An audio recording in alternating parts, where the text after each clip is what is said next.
दोस्तों 20 साल तक अफगानिस्तान के अंदर संघर्ष के बाद आखिरकार अमेरिका ने डेडलाइन से पहले ही अपना आखिरी विमान भी काबुल से वापस बुला लिया। अमेरिका ने एक तस्वीर जारी करते हुए बताया कि उसका आखिरी सैनिक भी काबुल को छोड़ चुका है, अफगानिस्तान को छोड़ चुका है।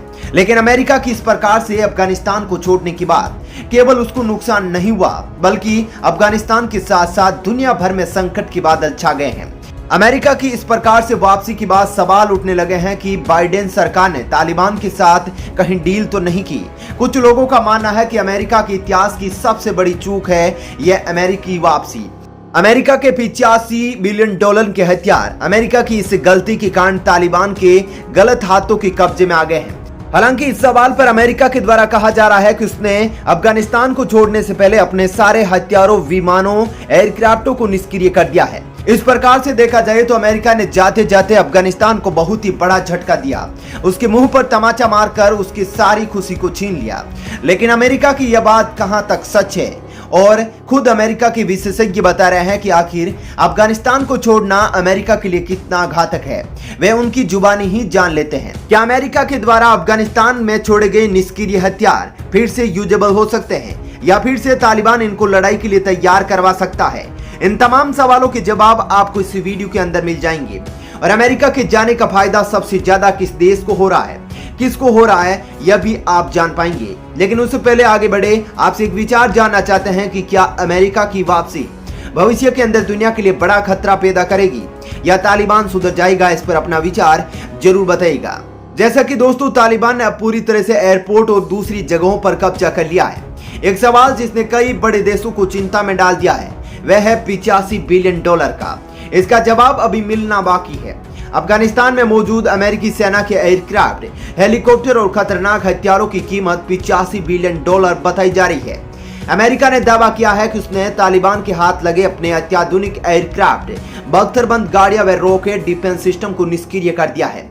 लेकिन दोस्तों, अमेरिका की इस दावे की पूरी तरीके से पोल खुल गई है और तालिबान खुशी के अंदर हवाई फायरिंग कर रहा है और लोगों की खोपड़ियों को उड़ा रहा है। इस दावे की पोल खोलते हुए सीनियर विशेषज्ञ BS Siwach, air commodore retired का कहना है कि अफगानिस्तान से निकलते वक्त महाशक्ति यानी अमेरिका से बड़ी चूक हो गई है। तालिबान के पास अमेरिका के जितने भी एयरक्राफ्ट या हेलीकॉप्टर है, उनका बखूबी इस्तेमाल तालिबान करेगा। पाकिस्तान के पायलट वहां जाकर उन्हें उड़ा सकते हैं। पड़ोसी देश की वायुसेना के पास इंजीनियर, विंग और प्रशिक्षित पायलट है। चीन इन उपकरणों की रिवर्स कॉपी तैयार करने के लिए उतावला हो रहा है। यह भी संभव है कि इन उपकरणों को तैयार करने वाली अमेरिकन कंपनियों के स्टाफ को भारी वेतन पर अफगानिस्तान लाया जा सकता है, क्योंकि आपको मालूम हो तो अमेरिकी सेना इन उपकरणों को तैयार नहीं करती है। जिन कंपनियों में ये एयरक्राफ्ट तैयार होते हैं, तालिबान वहां संपर्क कर सकता है, उनके मैकेनिक और इंजीनियर को मर्सनरी यानी किराए पर ला सकता है। इससे अमेरिका के सभी वाहनों और एयरक्राफ्ट का इस्तेमाल किया जा सकेगा। दरअसल अफगानिस्तान में 4 C 130 transports, 23 Embraer MB 314/A29 super Tucano, 28 Cessna 208, 10 Cessna SC 208 strike aircraft, fixed wing aircraft मौजूद है। साथ ही 33 MI-17, 33 UH-60 ब्लैक हॉक व 43 MD 530 हेलीकॉप्टर है। वहीं दोस्तों, अमेरिका ने 20 साल तक अफगान आर्मी को अच्छे से तैयार किया है। वहां के एयरफोर्स में बेहतरीन पायलट हैं, वे अभी तक छिपे हुए हैं। हो सकता है कि बाद में वे व्यवस्था को देखकर सामने आ जाए। ऐसे में तालिबान शासन उन्हें पायलट रख सकता है। अफगान आर्मी के जवान और एयरफोर्स कर्मी अभी देखो और इंतजार करो की स्थिति में हैं। अगर वे लंबे समय तक बाहर नहीं आते हैं तो पाकिस्तान के पायलट तालिबान के US जहाजों व हेलीकॉप्टर को उड़ाने की ट्रेनिंग दे सकते हैं। अमेरिका को अफगानिस्तान छोड़ने से पहले सभी एयरक्राफ्ट, वाहन और हथियार पूरी तरह से नष्ट कर देने चाहिए थे। ये चूक कई देशों और खुद अमेरिका के लिए भारी पड़ सकती है, जिनका इस्तेमाल तालिबान करेगा, जो अमेरिकी इतिहास के लिए सबसे बड़ी भूल साबित होगी। और यह दुनिया के लिए कितना खतरनाक साबित होगा, दोस्तों आप हमें कमेंट करके अपना विचार बता सकते हैं। दोस्तों, आखिरकार तालिबान भारत के सामने घुटनों पर आ गया है। आखिरकार मोदी सरकार की नीतियों की बदौलत आज तालिबान भारत के सामने हार मान चुका है। भारत के द्वारा लगातार विश्व समुदाय को इकट्ठा करने की मुहिम अब काम आने लगी है और तालिबान इसके सामने झुकता हुआ नजर आ रहा है। जिस प्रकार से भारत ने दुनिया की महाशक्तियों को रणनीतिक तौर पर तालिबान के सामने खड़ा किया, उसने तालिबान को खौफ में डाल दिया है। और तालिबान ने आखिरकार खुद चलकर भारत से मीटिंग की है। जी हां, तालिबान के द्वारा कतर की राजधानी दोहा के अंदर भारतीय दूतावास के अंदर मीटिंग की गई है। दोस्तों, इस मीटिंग के साथ ही कई मायने निकलकर सामने आ रहे हैं। भारत का सदियों से उसूल रहा है कि झुके हुए दुश्मन पर वार नहीं किया जाएगा और जो शरण में आ गया उसकी मदद की जाएगी। लेकिन फिर भी तालिबान के धोखेबाज रवैये से भारत बचकर चलना चाहता है और तालिबान से दोस्ती के लिए 3 शर्तें भारत ने उसके सामने रख दी है। अगर तालिबान उस पर खरा उतरता है तो भारत तालिबान के बीच दोस्ती की शुरुआत हो सकती है।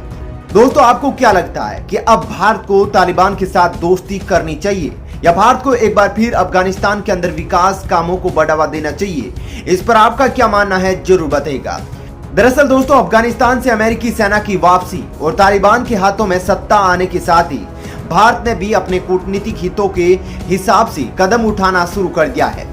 भारत ने सीधे तौर पर तालिबान के साथ संवाद कर यह संकेत दे दिया है कि वह अफगानिस्तान में उसकी सत्ता को मान्यता दे सकता है। साथ ही यह भी स्पष्ट कर दिया है कि उसके शासन में अफगानिस्तान की जमीन का इस्तेमाल भारतीय हितों के खिलाफ नहीं होना चाहिए। दूसरी तरफ तालिबान के सत्ता में आने के बाद सुरक्षा से जुड़ी चुनौतियों पर नजर रखने के लिए प्रधानमंत्री नरेंद्र मोदी ने विदेश मंत्री एस जयशंकर एवं राष्ट्रीय सुरक्षा सलाहकार NSA अजीत डोभाल को मिलाकर एक उच्च स्तरीय समिति का गठन किया है। भारत की अध्यक्षता में हुई संयुक्त राष्ट्र सुरक्षा परिषद की बैठक के जरिए भी विश्व बिरादरी ने साफ संकेत दे दिया है कि अफगानिस्तान को आतंक का अड्डा नहीं बनना दिया जाएगा और तालिबान इसके खिलाफ रहे, यह सुनिश्चित हो। दोस्तों, भारत के इन्हीं कूटनीतिक कदमों के आगे तालिबान आज नतमस्तक हो गया है और तालिबान यह समझ चुका है कि भारत से पंगा उसके बस की बात नहीं है। विदेश मंत्रालय की तरफ से बताया गया है कि कतर में भारत के राजदूत दीपक मित्तल ने दोहा में तालिबान के राजनीतिक दल के मुखिया शेर मोहम्मद अब्बास इश्तेनकजई से मुलाकात की है। मुलाकात का आग्रह तालिबान की तरफ से आया था और दोनों की बैठक दोहा स्थित भारतीय दूतावास के अंदर हुई है।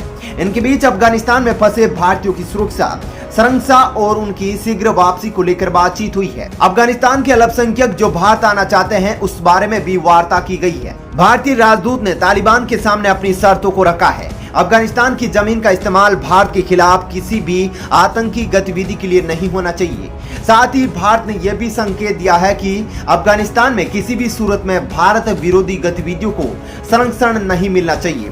दोस्तों, भारत की इन शर्तों पर तालिबान ने हाँ में सिर झुकाया है और तालिबान के प्रतिनिधि ने भारत को भरोसा दिलाया है कि वह इन सभी मुद्दों को देखेंगे और सुनिश्चित करेंगे कि ऐसा नहीं हो।